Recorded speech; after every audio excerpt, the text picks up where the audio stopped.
Chapter 15. In the course of time, Absalom provided himself with a chariot and horses and with 50 men to run ahead of him.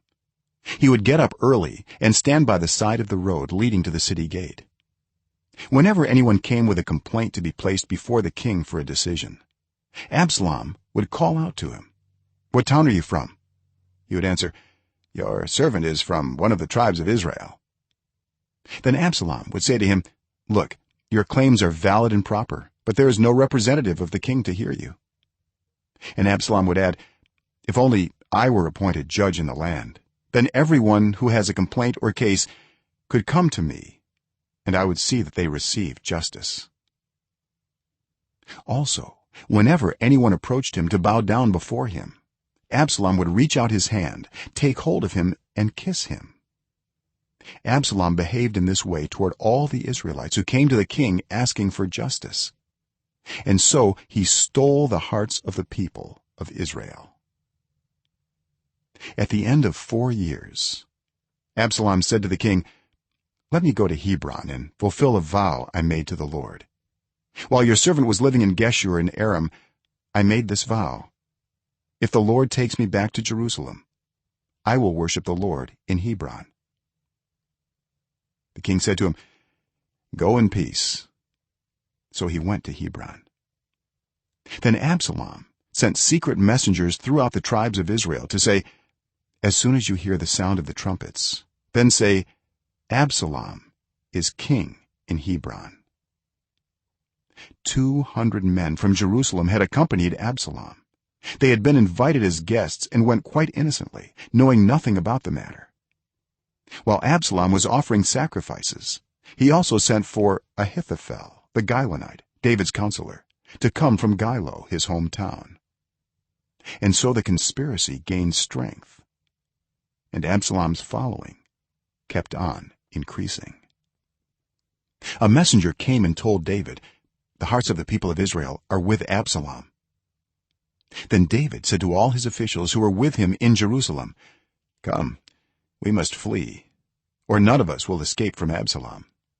We must leave immediately, or he will move quickly to overtake us and bring ruin on us and put the city to the sword." The king's officials answered him, "Your servants are ready to do whatever our lord the king chooses." The king set out, with his entire household following him, but he left 10 concubines to take care of the palace. So the king set out with all the people following him, and they halted at the edge of the city. All his men marched past him, along with all the Kerethites and Pelethites, and all the 600 Gittites who had accompanied him from Gath marched before the king. The king said to Ittai the Gittite, "Why should you come along with us? Go back and stay with King Absalom. You are a foreigner, an exile from your homeland. You came only yesterday, and today shall I make you wander about with us, when I do not know where I am going? Go back and take your people with you. May the Lord show you kindness and faithfulness." But Ittai replied to the king, "As surely as the Lord lives, and as my lord the king lives, wherever my lord the king may be, whether it means life or death, there will your servant be." David said to Ittai, "Go ahead, march on." So Ittai the Gittite marched on with all his men and the families that were with him. The whole countryside wept aloud as all the people passed by. The king also crossed the Kidron valley, and all the people moved on toward the wilderness. Zadok was there too, and all the Levites who were with him were carrying the ark of the covenant of God. They set down the ark of God, and Abiathar offered sacrifices until all the people had finished leaving the city. Then the king said to Zadok, "Take the ark of God back into the city. If I find favor in the Lord's eyes, he will bring me back and let me see it and his dwelling place again. But if he says, 'I am not pleased with you,' then I am ready. Let him do to me whatever seems good to him." The king also said to Zadok the priest, "Do you understand? Go back to the city with my blessing. Take your son Ahimaaz with you, and also Abiathar's son Jonathan. You and Abiathar return with your 2 sons. I will wait at the fords in the wilderness until word comes from you to inform me." So Zadok and Abiathar took the ark of God back to Jerusalem and stayed there. But David continued up the Mount of Olives, weeping as he went. His head was covered and he was barefoot. All the people with him covered their heads too and were weeping as they went up. Now David had been told, "Ahithophel is among the conspirators with Absalom."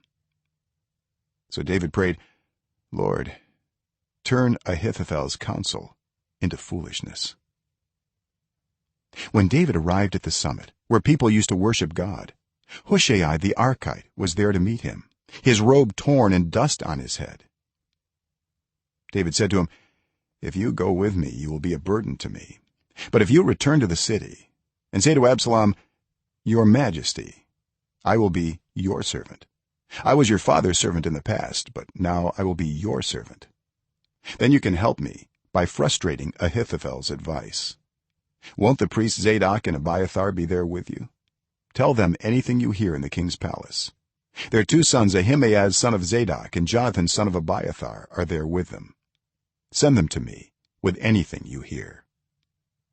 So Hushai, David's confidant, arrived at Jerusalem as Absalom was entering the city.